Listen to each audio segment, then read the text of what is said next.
പത്തരമാറ്റിൻ്റെ പുതിയ എപ്പിസോഡിലേക്ക് ഏവർക്കും സ്വാഗതം. അങ്ങനെ നന്ദു കല്യാണത്തിന് സമ്മതിക്കുകയാണ് കേട്ടോ. കനകയ്ക്കും ഗോവിന്ദനും ഇത് കേട്ട് ഭയങ്കര സന്തോഷമാകുകയാണ്. കനക ഉടൻ തന്നെ നയനയും നവ്യയും വിളിച്ച് പറയുകയാണ് കേട്ടോ. പക്ഷേ ഇതെല്ലാം കണ്ടു നിൽക്കുന്ന നന്ദു സങ്കടത്തോടെ റൂമിലേക്ക് പോവുകയാണ്. എന്നിട്ട് അവൾ മൊബൈലെടുത്ത് അനിയുടെ ഫോട്ടോ എടുത്ത് നോക്കുകയാണ്. എന്നിട്ട് അത് ഡിലീറ്റ് ചെയ്യും.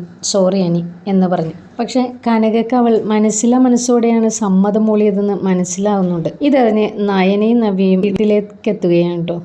അല്ലമ്മേ, ഇത്ര നാളും കല്യാണം വേണ്ട എന്ന് പറഞ്ഞു കിടന്ന നന്ദുവാണല്ലോ, ഇപ്പം എന്താ അവൾക്ക് പറ്റിയത് എന്ന് നയന ചോദിക്കുകയാണ്. ഇല്ല മോളെ, അവൾ കല്യാണത്തിന് സമ്മതിച്ചെങ്കിലും അവളുടെ മുഖത്ത് ആ സന്തോഷമൊന്നുമില്ല എന്ന് കനക പറയുകയാണ് കേട്ടോ. അവരുടെ അടുത്തിരിക്കുന്ന ഗോവിന്ദനാണെങ്കിൽ സങ്കടത്തോടെ ഇങ്ങനെ ഇരിക്കുന്നുണ്ട്. നയന ചോദിക്കുകയാണ് കേട്ടോ, അച്ഛാ എന്താ ഒരു സന്തോഷമില്ലാതെ ഇങ്ങനെ ഇരിക്കുന്നത്? അവളിപ്പോൾ കല്യാണത്തിന് സമ്മതിച്ചില്ലേ?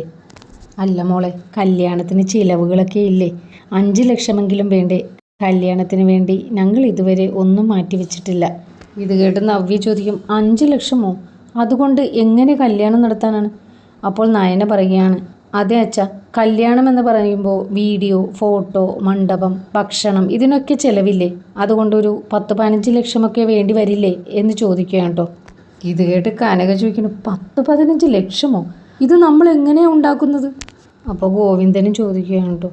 അതേ മോളെ, നമ്മളെ കൊണ്ട് ഉണ്ടാക്കാൻ പറ്റുന്നതിൽ നമുക്ക് കൊടുക്കാൻ പറ്റൂ. അതെ, നിങ്ങൾ 2 പേരും വിഷമിക്കേണ്ട, അതൊക്കെ ഞങ്ങൾ 2 പേരും ചെയ്തോളാം എന്ന് പറയേണ്ട. ഇത് കേട്ട് നവ്യയും തലയാട്ടുന്നുണ്ട്. അതുകൊണ്ട് നിങ്ങൾ ധൈര്യമായിട്ട് നന്ദുവിന് നല്ലൊരു ചെറുക്കനെ കണ്ടുപിടിക്കാൻ നോക്ക്. പിന്നീട് കാണിക്കുന്നത് ജലജ അബിയുടെ കയ്യിലേക്ക് 5 ലക്ഷം രൂപ എടുത്തു കൊടുത്തിട്ട് പറയുക, എടാ നീ ഇത് കൊണ്ടുപോയി നവ്യയുടെ കയ്യിൽ കൊടുക്കണം. എന്ത്, 5 ലക്ഷം അവൾക്ക് കൊടുക്കാനോ?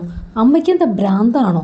എടാ മണ്ട, ഇന്ന് ഞാൻ നയനയും നവ്യയും നന്ദുവിൻ്റെ കല്യാണ ചിലവിന് 5 ലക്ഷം രൂപ ഉണ്ടാക്കുന്ന കാര്യം പറയുന്നത് കേട്ടു. നീ ഇത് നന്ദുവിൻ്റെ കല്യാണ ചിലവിലേക്കെന്ന് പറഞ്ഞു കൊണ്ടുപോയി കൊടുക്ക്. നവ്യയെ വെച്ച് നിനക്ക് MD സ്ഥാനം സ്വന്തമാക്കാനുള്ള ഒരു അവസരമാണ് ഞാൻ പറഞ്ഞു തരുന്നത്.